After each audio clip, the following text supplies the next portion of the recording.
And Ari, you say you're optimistic going into 2021, and it has to do with that huge shift in the digital mindset.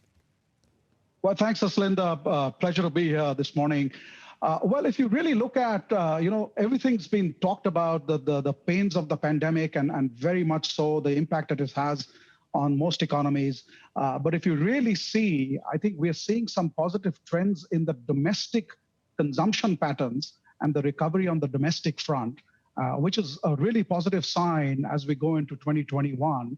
And then the other clear trend that's coming out as a benefit out of COVID, and it was a trend that was already playing out, but I believe that it's achieving significant acceleration, is consumers are really looking for a touchless, contactless experience. As you can imagine, sharing your payment card with anyone else is increasing the risk of exposure.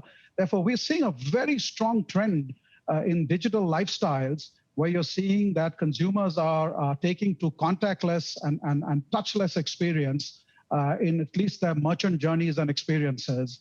And that's also putting a lot of onus on the merchant community.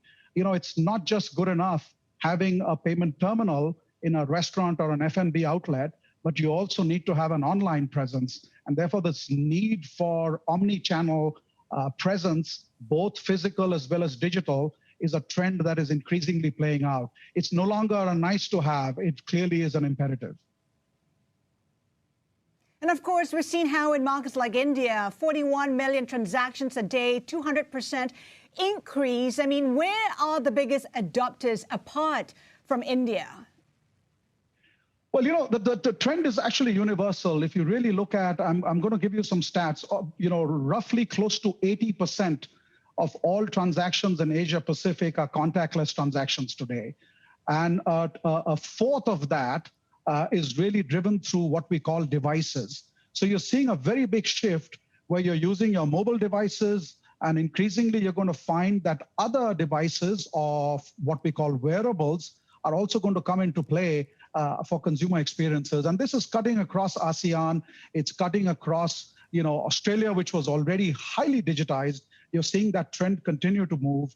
And I think that the focus and shift is going to be on the merchant and the SME community in the coming years as they need to digitize and keep pace with some of these consumer trends as we are seeing getting played out.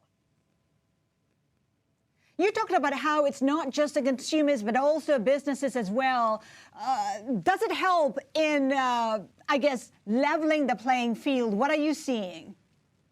Well, it's a great question. I think what digital technologies is going to do, and this is something that's going to get played out over the next 3 to 5 years, is it is really bringing what I believe what was the prerogative of large business and technology really helping large established companies, and the ability to bring microservices which can be consumed in really what I call in the Unilever world of sachet pricing, that you'll be able to take software as a service and really digitize your businesses, where a lot of the hard engineering, the design, all that happens in the back end, and you really get a slick experience, whether you want to take a small business online, whether you want to service a consumer and provide food on delivery, all of those things. We're seeing those trends clearly in Asia. You've got the Grabs of the world and others who are really expanding their footprint.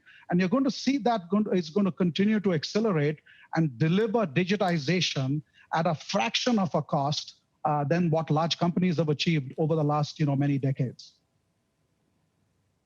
So, Ari, I mean, with digital payments, digital wallets, contactless payments, real-time payments, you can get very granular, can't you? You can get very high-frequency data. Tell us what the data, therefore, tells us about the recovery in this part of the world. Well, Rish, if you really break the segments down, there's obviously one is the essential consumption. And essential consumption, if you really look at data, which was both in terms of physical footfalls in stores and then online, we've seen online consumption for essential actually accelerate and grow during the COVID period. As you would imagine, that if stores are closed and you still need your essential supplies, the shift has moved towards an online environment. Off late, I'd say in the last few months, with lockdowns easing in many parts of Asia, discretionary spending is also starting to come back up. And you're going to see that trend into next year as well. However, I must admit that, in the initial period of the relaxation of lockdown, you did see a little bit of what I call pent-up demand. And therefore, the trend is not a steep curve upwards, but steep for 4 to 5, 6 weeks, and then it's kind of plateauing, but it's still a nice curve that you're seeing that it's showing that we are coming out of this in a fairly reasonable way. However, I think one big part of all our economies here in Asia, which is travel, we see domestic travel recover, but cross-border travel, and Singapore is certainly a very big impacted country. Until cross-border travel arrives, I think you're going to continue to see a fairly large segment of many industries which are cross-border dependent will continue to have some challenges going into 2021. Well, Ari, tell me then, okay, let's take it a little bit deeper than that. So where are you seeing the mainsprings of growth then? Which countries are doing better? I don't think you have as much penetration to China, so you probably can't comment on that, but in the countries that you do, tell us. Well, China, although we don't switch domestic transactions, but we do have card issues in the market. And yeah, China is probably the country that is recovering at the fastest pace. Within the ASEAN environment, I would probably call out of Vietnam is seeing normalization. Thailand is coming up at a really good clip. You saw the shift in Korea was making a very good recovery until I'd say the last couple of weeks where they've seen a little bit of a dent.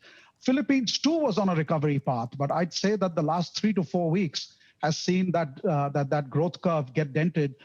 Rich, the challenge is, until there's proper vaccination and therapeutics out in the market, you will probably see a little bit of this where you'll start to make a recovery and then it's a couple of steps back. And I just feel that that's necessarily a trend that's going to see itself play out.